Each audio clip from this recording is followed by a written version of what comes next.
Assalamualaikum dan salam Malaysia Madani, bersama saya Sabrina Baas dalam Berita Pagi Sabah edisi Jumaat 1 Disember 2023. Kerajaan Negeri dan Persekutuan telah meluluskan Pelan Pembangunan Penjanaan PDP bagi memenuhi keperluan bekalan elektrik di Sabah.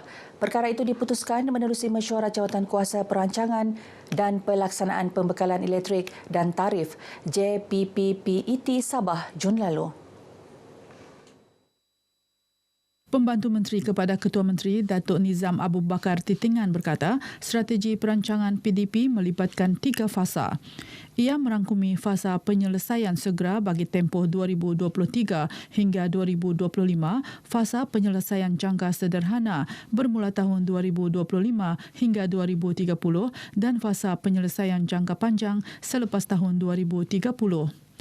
Fasa penyelesaian segera untuk mencapai jidar simpanan penjanaan ke tahap kukuh atau 30%. Manakala fasa penyelesaian jangka sederhana melibatkan penambahan kapasiti penjanaan daripada sumber hidro berjumlah sekitar 400 megawatt, projek solar berskala besar berjumlah 100 megawatt dan beberapa projek penjanaan lain. Fasa penyelesaian jangka panjang pula lebih tertumpu kepada usaha mempertingkatkan potensi hidroelektrik di Sabah melalui hasil kajian Pelan Pembangunan Hidro yang sedang dilaksana Energy Commission of Sabah, ECOS.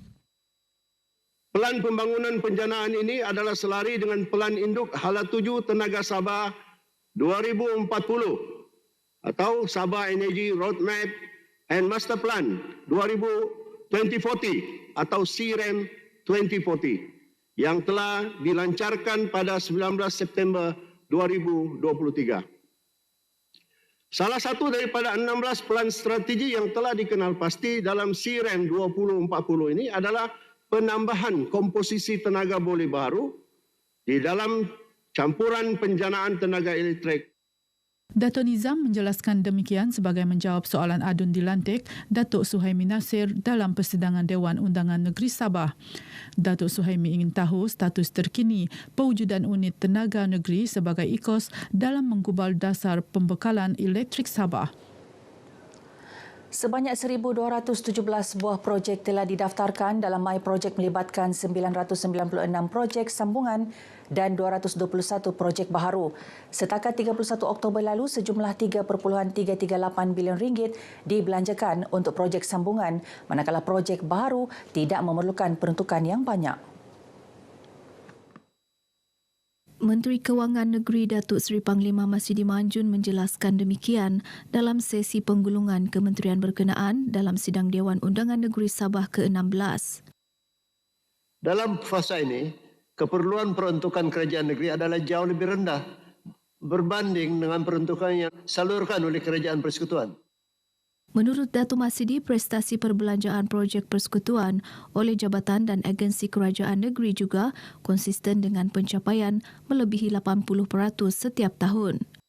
Dalam pada itu, mesyuarat Majlis Tindakan Pembangunan Negeri diadakan 4 kali setahun bagi menyelaras, memperbaiki dan memantau isu-isu pelaksanaan projek pembiayaan persekutuan. Sidang Dun Sabah semalam sebulat suara meluluskan Ruang Undang-Undang Perbekalan 2024 berjumlah 5.46 bilion ringgit. Institut Kerjasama Kerajaan dan Rakyat Ikrar Jabatan Ketua Menteri Sabah akan memanfaatkan sepenuhnya dana diterima di bawah Belanjawan Negeri Sabah 2024. Pengarahnya Azrul Ibrahim berkata, antaranya melalui program jelajah aspirasi golongan muda serta aktiviti lain yang telah dirancang. Katanya menerusi pembentangan belanjawan tersebut, prestasi kutipan hasil kerajaan negeri memberansangkan terutama dalam tempoh 3 tahun kebelakangan ini dengan purata kutipan berjumlah 6 bilion ringgit.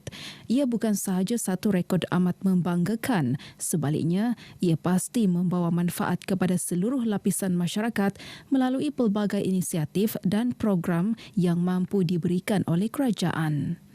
Kita telah mendapat ataupun kita telah mencipta rekod yang amat memberangsangkan. Pada tahun 2021 angkanya adalah 5.449 bilion, 2022 6.96 bilion dan untuk tahun ini 2023 disebut oleh Menteri Kewangan sehingga semakan hujung tahun hasil kita akan mencecah 6.4 bilion. Beliau berkata demikian kepada RTM selepas menjadi tetamu rancangan Kami Bah ini terbitan Seksyen TV RTM Sabah saluran TV1 di Kota Kinabalu. Golongan pelajar dinasihati sentiasa bersedia menghadapi cabaran baharu dunia pendidikan masa kini. Persiapan perlu sejajar dengan aspek kerohanian, akhlak dan tata susila sekaligus menjana kecemerlangan berlandaskan akal budi yang luhur. Demikian dinyatakan Pengarah Jabatan Pendidikan Negeri Sabah JPNS, Datuk Raisin Saidin dalam ucapan perasmian Majlis Graduasi Sesi 2022-2023 Kolej Pra-Universiti KPM Kota Kinabalu KPU KPM KK. Teks ucapannya disampaikan Timbalan Pengarah Sektor Pembelajaran JPNS Abidin Marjan. Sementara itu, Abidin optimis KPU KPM KK akan terus melahirkan modal insan bersahsiat tinggi, cemerlang dan mempunyai nilai kebolehpasaran tinggi. Kebanyakan pelajar-pelajar di sekolah ini telah berjaya masuk ke universiti lebih kurang 89%, satu pencapaian yang baik. Kalau kita nampak tadi sokongan daripada ibu bapa begitu hebat sekali dan pensyarah-pensyarah di sini pun memang berpengalaman dan mereka memang fokus. Abidin turut memberi kata semangat kepada calon yang bakal menduduki peperiksaan sijil pelajaran Malaysia SPM Disember ini. Sementara itu, Pengarah KPU KPM KK Sabah Vasudevan S. Palanivulu memberitahu KPU KPM KK telah mencapai 99.67% dengan grade purata sekolah GPS 2.85 dalam peperiksaan sijil tinggi Persekolahan Malaysia STPM 2022. Sekurang-kurangnya dapat memberi suntikan semangat kepada para pelajar semester 3 untuk berusaha lebih gigih lagi. Seramai 306 orang pelajar yang telah terlibat dalam graduasi pada pagi tadi dan nampaknya mereka sangat bersemangat. Program Chromebook Outreach menyasarkan seramai 300 orang murid B40 dari 4 daerah iaitu Papar, Kota Kinabalu, Ranau dan Penampang.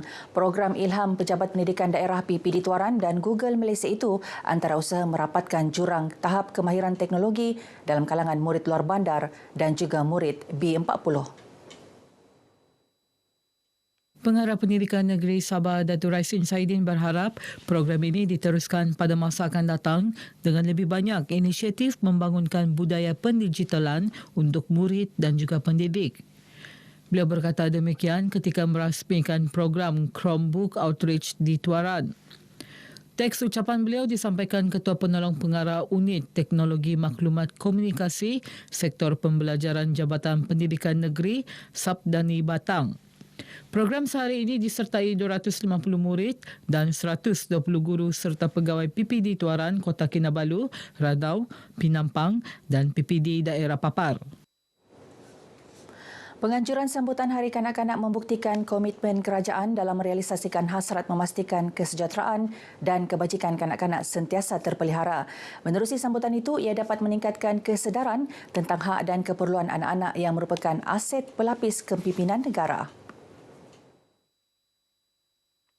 Adun Balung Dato' Hamid Awang berkata sambutan berkenaan secara tidak langsung dapat melihat perkembangan kanak-kanak secara holistik dalam pelbagai aspek iaitu fizikal, sasial diri dan rohani. Kerajaan kita hari ini memang menitik beratkan soal pendidikan ni, khususnya kepada anak-anak kita yang di peringkat bawahan prasekolah dan juga sekolah rendah, terus ke sekolah menengah dan terus ke Menara Gading. Jadi kita bersyukur di atas keprihatinan kerajaan kita pada hari ini, maka kita dapat memperjuangkan nasib anak-anak kita agar mendapat pendidikan yang sewajarnya. Datuk Hamil ditemui media selepas merasmikan sambutan Hari Kanak-Kanak Sekolah Kebangsaan Bukit Koin yang meraihkan lebih 300 murid. Berita Pagi Sabah berakhir di sini, menyusul selepas ini Berita Pagi Sarawak. Dari sungai hingga ke segara, Palestin pasti merdeka.